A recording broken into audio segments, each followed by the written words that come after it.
Chapter 4. I have mentioned already that he was a widower. He had married in his early youth, and married for money. From his parents in Moscow, who were completely ruined, he received hardly anything. Vassilyevskoe was mortgaged over and over again. It was encumbered with enormous debts. At 22, the prince, who was forced at that time to take service in a government department in Moscow, had not a farthing, and made his entrance into life as the beggar offspring of an ancient line. His marriage to the elderly daughter of a tax contractor saved him. The contractor, of course, cheated him over the dowry, but anyway he was able, with his wife's money, to buy back his estate and to get onto his feet again. The contractor's daughter, who had fallen to the prince's lot, was scarcely able to write, could not put two words together, was ugly, and had only one great virtue. She was good-natured and submissive. The prince took the utmost advantage of this quality in her. After the first year of marriage he left his wife, who had meanwhile borne him a son, at Moscow, in charge of her father, the contractor, and went off to serve in another province, where, through the interest of a powerful relation in Petersburg, he obtained a prominent post. His soul thirsted for distinction, advancement, a career, and realizing that he could not live with his wife either in Petersburg or Moscow, he resolved to begin his career in the provinces until something better turned up. It is said that even in the first year of his marriage he wore his wife out by his brutal behavior. This rumor always revolted Nikolai Sergeyevich, and he hotly defended the prince, declaring that he was incapable of a mean action. But 7 years later his wife died, and the bereaved husband immediately returned to Petersburg. In Petersburg he actually caused some little sensation. With his fortune, his good looks and his youth, his many brilliant qualities, his wit, his taste, and his unfailing gaiety, he appeared in Petersburg not as a toady and fortune-hunter, but as a man in a fairly independent position. It is said that there really was something fascinating about him, something dominating and powerful. He was extremely attractive to women, and an intrigue with a society beauty gave him a scandalous renown. He scattered money without stint in spite of his natural economy, which almost amounted to niggardliness. He lost money at cards when suitable, and could lose large sums without turning a hair. But he had not come to Petersburg for the sake of amusement. He was bent on making his career and finally establishing his position. He attained this object. Count Ninsky, his distinguished relative, who would have taken no notice of him if he had come as an ordinary applicant, was so struck by his success in society that he found it suitable and possible to show him particular attention, and even condescended to take his 7-year-old son to be brought up in his house. To this period belongs the prince's visit to Vassilyevskoe and his acquaintance with Nikolai Sergeyevich. Attaining at last, through the influence of the count, a prominent post in one of the most important foreign embassies, he went abroad. Later, rumors of his doings were rather vague. People talked of some unpleasant adventure that had befallen him abroad, but no one could explain exactly what it was. All that was known was that he succeeded in buying an estate of 400 serfs, as I have mentioned already. It was many years later that he returned from abroad. He was of high rank in the service, and at once received a very prominent post in Petersburg. Rumors reached Ikmenevka that he was about to make a second marriage, which would connect him with a very wealthy, distinguished, and powerful family. "He is on the high road to greatness," said Nikolai Sergeyevich, rubbing his hands with pleasure. I was at Petersburg then, at the university, and I remember Nikolai Sergeyevich wrote on purpose to ask me to find out whether the report was true. He wrote to the prince, too, to solicit his interest for me, but the prince left the letter unanswered. I only know that the prince's son, who had been brought up first in the count's household and afterwards at the lycée, had now finished his studies at the age of 19. I wrote about this to Nikolai Sergeyevich and told him, too, that the prince was very fond of his son and spoilt him and was already making plans for his future. All this I learnt from fellow students who knew the young prince. It was about this time that one fine morning Nikolai Sergeyevich received a letter from Prince Volkovsky that greatly astonished him. The prince, who had till now, as I have mentioned already, confined himself to dry business correspondence with Nikolai Sergeyevich, wrote to him now in the most minute, unreserved, and friendly way about his intimate affairs. He complained of his son, said that the boy was grieving him by his misconduct, that of course the pranks of such a lad were not to be taken too seriously, he was obviously trying to justify him, but that he had made up his mind to punish his son, to frighten him, in fact to send him for some time into the country in charge of Nikolai Sergeyevich.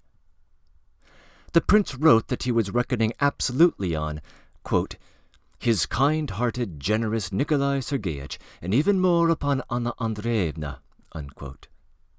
He begged them both to receive the young scapegrace into their family, to teach him sense and solitude, to be fond of him if they could, and above all to correct his frivolous character, quote, by instilling the strict and salutary principles so essential to the conduct of life, unquote. Nikolai Sergeyevich, of course, undertook the task with enthusiasm. The young prince arrived. They welcomed him like a son. Nikolai Sergeyevich very soon grew as fond of him as of his own Natasha. Even later on, after the final breach between the boy's father and Nikolai Sergeyevich, the latter sometimes would brighten up speaking of his Alyosha, as he was accustomed to call Prince Alexei Petrovitch. He really was a very charming boy, handsome, delicate, and nervous as a woman, though at the same time he was merry and simple-hearted, with an open soul capable of the noblest feelings, and a loving heart candid and grateful. He became the idol of the household. In spite of his 19 years, he was a perfect child. It was difficult to imagine what his father, who it was said loved him so much, could have sent him away for. It was said that he had led an idle and frivolous life in Petersburg, that he had disappointed his father by refusing to enter the service. Nikolai Sergeyevich did not question Alyosha, since the prince had evidently been reticent in his letter as to the real cause of his son's banishment. There were rumors, however, of some unpardonable scrape of Alyosha's, of some intrigue with a lady, of some challenge to a duel, of some incredible loss at cards. There was even talk of his having squandered other people's money.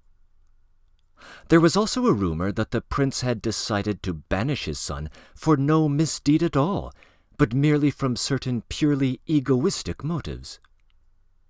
Nikolai Sergeyevich repelled this notion with indignation, especially as Alyosha was extraordinarily fond of his father, of whom he had known nothing throughout his childhood and boyhood. He talked of him with admiration and enthusiasm. It was evident that he was completely under his influence. Alyosha chattered sometimes, too, about a countess with whom both he and his father were flirting, and told how he, Alyosha, had cut his father out, and how dreadfully vexed his father was about it. He always told this story with delight, with childlike simplicity, with clear, merry laughter, but Nikolai Sergeyevich checked him at once. Alyosha also confirmed the report that his father was intending to marry. He had already spent nearly a year in exile. He used to write at stated intervals, respectful and sedate letters to his father, and at last was so at home in Vassilyevskoe that when his father himself came in the summer, giving Nikolai Sergeyich warning of his visit beforehand, the exile began of himself, begging his father to let him remain as long as possible at Vassilyevskoe, declaring that a country life was his real vocation. All Alyosha's impulses and inclinations were the fruit of an excessive, nervous impressionability, a warm heart, and an irresponsibility which at times almost approached incoherence, an extreme susceptibility to every kind of external influence, and a complete absence of will. But the prince listened somewhat suspiciously to his request. Altogether, Nikolai Sergeyich could hardly recognize his former friend. Prince Volkovsky was strangely altered. He suddenly became peculiarly captious with Nikolai Sergeyich.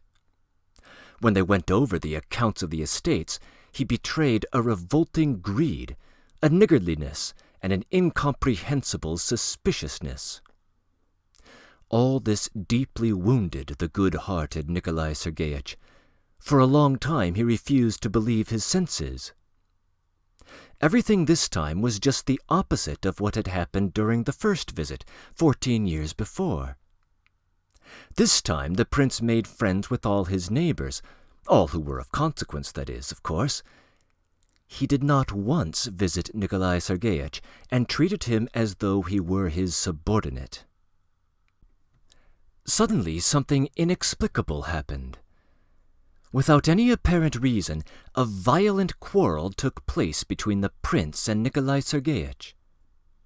Heated, insulting words were overheard, uttered on both sides. Nikolai Sergeyich indignantly left Vassilyevskoe, but the quarrel did not stop there. A revolting slander suddenly spread all over the neighborhood. It was asserted that Nikolai Sergeyich had seen through the young prince's character, and was scheming to take advantage of his failings for his own objects. That his daughter, Natasha, who was then 17, had ensnared the affections of the 20-year-old boy, that the parents had fostered this attachment, though they had pretended to notice nothing, that the scheming and unprincipled Natasha had bewitched the youth, and that by her efforts he had been kept for a whole year from seeing any of the girls of good family who were so abundant in the honorable households of the neighboring landowners. It was asserted that the lovers were already plotting to be married at the village of Grigorievo, 15 versts from Vassilyevskoe, ostensibly without the knowledge of Natasha's parents, though really they knew all about it and were egging their daughter on with their abominable suggestions. In fact, I could fill a volume with all the slander that the local gossips of both sexes succeeded in circulating on this subject. But what was most remarkable was that the prince believed all this implicitly, and had indeed come to Vassilyevskoe simply on account of it, after receiving an anonymous letter from the province. One would have thought that no one who knew anything of Nikolai Sergeyich could believe a syllable of all the accusations made against him. And yet, as is always the case, everyone was excited, everyone was talking, and though they did not vouch for the story, they shook their heads and condemned him absolutely. Nikolai Sergeyich was too proud to defend his daughter to the gossips, and sternly prohibited his Anna Andreevna from entering into any explanations with the neighbors. Natasha herself, who was so libeled, knew nothing of all these slanders and accusations till fully a year afterwards. They had carefully concealed the whole story from her, and she was as gay and innocent as a child of 12. Meanwhile, the breach grew wider and wider. Busybodies lost no time. Slanderers and false witnesses came forward, and succeeded in making the prince believe that in Nikolai Sergeyich's long years of stewardship at Vassilyevskoe he had by no means been a paragon of honesty, and what is more, that 3 years before, Nikolai Sergeyich had succeeded in embezzling 12,000 rubles over the sale of the copse. That unimpeachable evidence of this could be brought before the court, especially as he had received no legal authorization for the sale from the prince, but had acted on his own judgment, persuading the prince afterwards of the necessity of the sale, and presenting him with a much smaller sum than he had actually received for the wood. Of course, all this was only slander, as was proved later on, but the prince believed it all, and called Nikolai Sergeyich a thief in the presence of witnesses. Nikolai Sergeyich could not control himself, and answered him with a term as insulting. An awful scene took place. A lawsuit immediately followed. Nikolai Sergeyich, not being able to produce certain documents, and having neither powerful patrons nor experience in litigation, immediately began to get the worst of it. A distraint was laid on his property. The exasperated old man threw up everything and resolved to go to Petersburg to attend to his case himself, leaving an experienced agent to look after his interests in the province. The prince must soon have understood that he had been wrong in accusing Nikolai Sergeyich. But the insult on both sides had been so deadly that there could be no talk of reconciliation, and the infuriated prince exerted himself to the utmost to get the best of it, that is, to deprive his former steward of his last crust of bread. Breaking in. There are a few open questions presented in this chapter. One concerns why the prince should have banished Alyosha in the first place, although perhaps Alyosha himself has inadvertently presented a hypothesis in his naive recitation of his rivalry with his father over the affections of a certain countess. The others concern the origin of these strange rumors about Nikolai Sergeyich and Natasha, and why the prince should believe the calumny. The latter is especially surprising, since we know from the previous chapter about the prince's astute judgment of the old man's character, and since the lies being told about him are so out of keeping with it. These questions are never answered explicitly, although as the story proceeds, we'll be in a better place to make educated guesses here. End of comments.